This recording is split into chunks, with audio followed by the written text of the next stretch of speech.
Hello sa lahat ng mga nanonood. This is Missy from the FB page Free Foreign Sperm Donor in PH.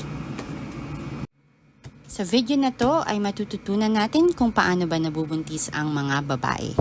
Itong video na to ay kinuha ko lamang sa YouTube channel ng Dandelion Medical Animation.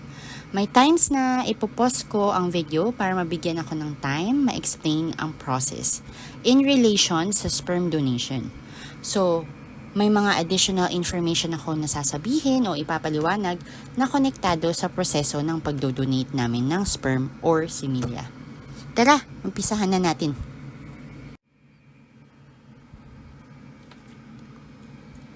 Okay, so dito sa pinakaunang part ng video, pinapakita lang ang process kung paano ba o saan nanggagaling ang similya.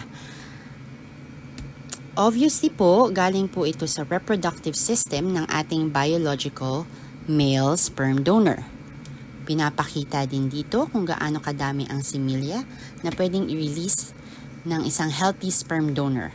Around 300 million sperm ang usually na inire-release. Ang sperm ay may protective layer na alkaline para hindi agad mamatay sa loob ng vagina. Dahil ang vagina ay very acidic.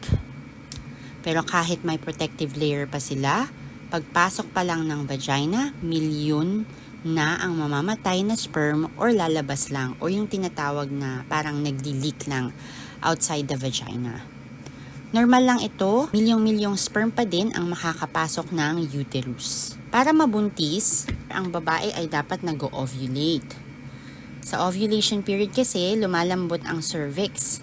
Ito, yung nakikita nyo, itong cervical mucus, ito yung opening papuntang uterus. Pag hindi kasi ovulation, nakasara lang ang opening at hindi makakapasok ng uterus ang sperm. Kaya importante na malaman natin kung kailan ang ovulation if gustong mabuntis para hindi masayang ang donation. Pag nag-ovulate din ng mga babae, mas less acidic ang vagina at uterus para hindi mamatay lahat ng sperm. Okay, sa side naman ng mga babae, sa ovulation day nila, magre-release ng egg from ovary. Yung egg, magta-travel din yan papuntang fallopian tubes. Diyan talaga nangyayari ang fertilization kung saan magmi-meet ang sperm at egg. Diyan sila dapat mag-meet. Okay, balik tayo sa mga sperm. Nakikita nyo dito, mahahati ang grupo ng sperm sa dalawa. Ang iba pupunta sa left side or left fallopian tube. Yung iba pupunta sa right fallopian tube. Basta ang trabaho nila by this time ay hanapin ang egg. Pag nakapasok na sila ng uterus, yung mga nakaka-feel ng contractions after donation, ito yung pwedeng dahilan. Yung uterus ng mga babae sa time ng ovulation, tinutulungan din nila ng ang sperm. Nagko-contract sila para ma-push upwards ang sperm papuntang fallopian tube. So minsan, sa natural conception, maganda rin na nag-o-orgasm ang babae dahil ang orgasm ay meron ding contraction at tinutulungan din nito ang sperm para ma-push upwards papuntang fallopian tube. Kita nyo dito, mahaba pa ang lalakbayin ng sperm from vagina to uterus to fallopian tubes. Mahirap din yun para sa mga sperm at onti lang talaga ang sperm na makakasurvive. Kaya importante na ang sperm donor nyo ay malakas ang resistensya at walang bisyo. Yung process na yan, kahit mahirap sa sperm, ay necessary. Parang nature's way, para yung healthiest sperm lang talaga ang makakapunta sa egg ng babae. Kaya kami, ayaw namin mag-donate sa mga hospital for IVF.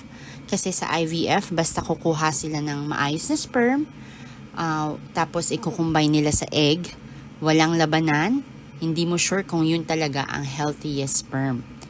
Basta, the sperm is just enough para maka-fertilize ng egg.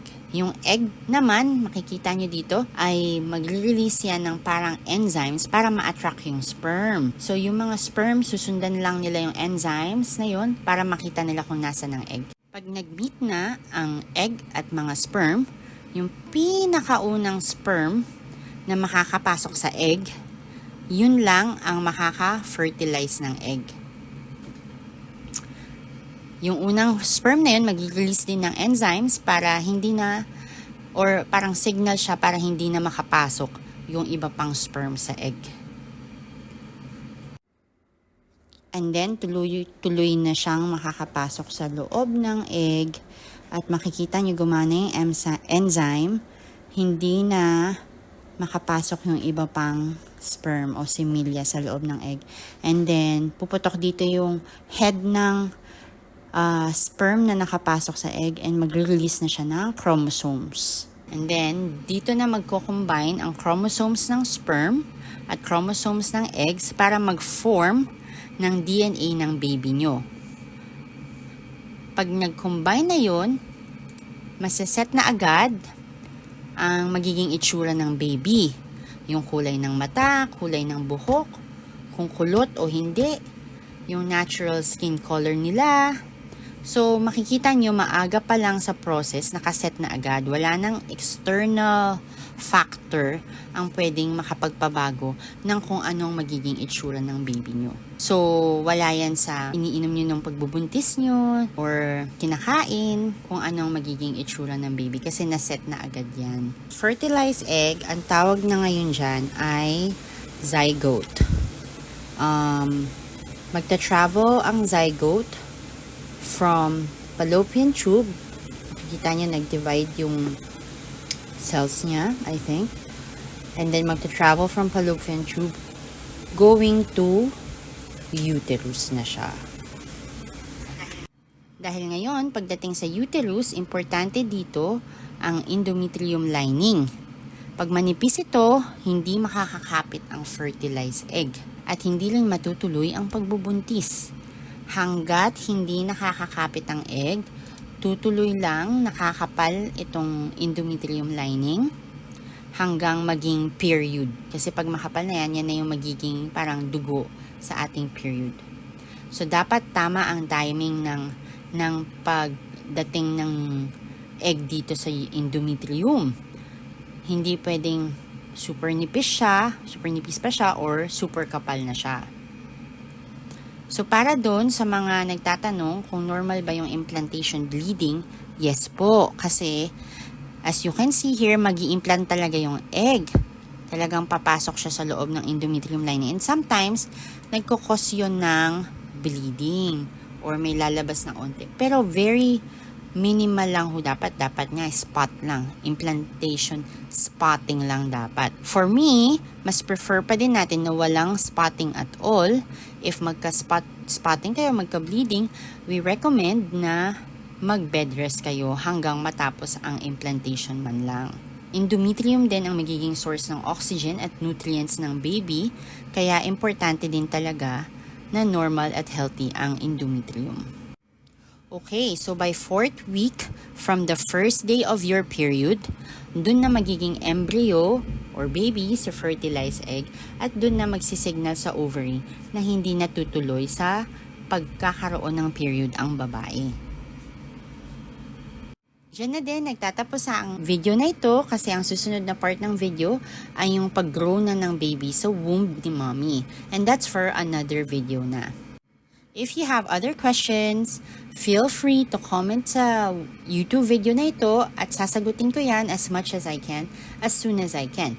If you also want to schedule a free sperm donation with us, gusto niyo kaming itry para sa free sperm donation, just message us on our Facebook page. Nasa description po ang link. And good luck guys! Baby dust to all those who are trying. Bye!